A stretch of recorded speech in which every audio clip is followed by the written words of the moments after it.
Bonjour, professeur Fao. Bonjour, monsieur le journaliste. Merci de nous recevoir dans votre bureau. Non, vous êtes dans un laboratoire de connaissances approfondies sous très haute instruction des plus hautes autorités de ce pays. Ok. Poursuivons, s'il vous plaît. Ça dépend de qui on poursuit. Le bandit, le voleur, le policier ou la kisa. Question existentielle. Merci bien. Alors, vous êtes professeur titulaire de sciences compliquées et spéciales de l'université Je sais tout. Et spécialiste des questions de la terre, de la mer et du ciel. Très intéressant. Parlons de ciel. Avec les fortes pluies de ces jours, l'Afrique de l'Ouest fait face à des inondations, surtout le golfe de Guinée. Qu'avez-vous à dire à cet effet?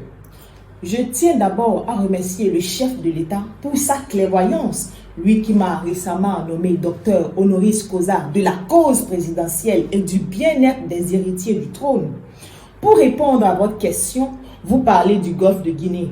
C'est vrai que j'étais avec Tiger Woods à Conakry il n'y a pas longtemps. On a joué au golf sans rater aucun trou.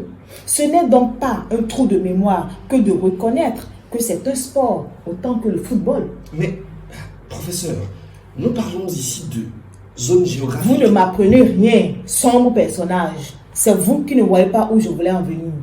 S'agissant donc des inondations, c'est une question consubstantielle qui évoque des mécanismes socio-économico, géographico, pluvio, asymétrico, linguistico, culturels de la montée des eaux. Soit dit en passant, j'aime les os de poulet. Mais laissons passer cette parenthèse gastronomique. Un axe de réflexion, d'ailleurs abordé dans ma très brillante thèse de 1968, vous n'étiez pas encore né, précisait que quand deux caniveaux se suivent, le deuxième se transforme en poubelle. C'est-à-dire que dans une perspective macroéconomique et micro-organique de la saleté, il est plus qu'évident que le foisonnement moléculaire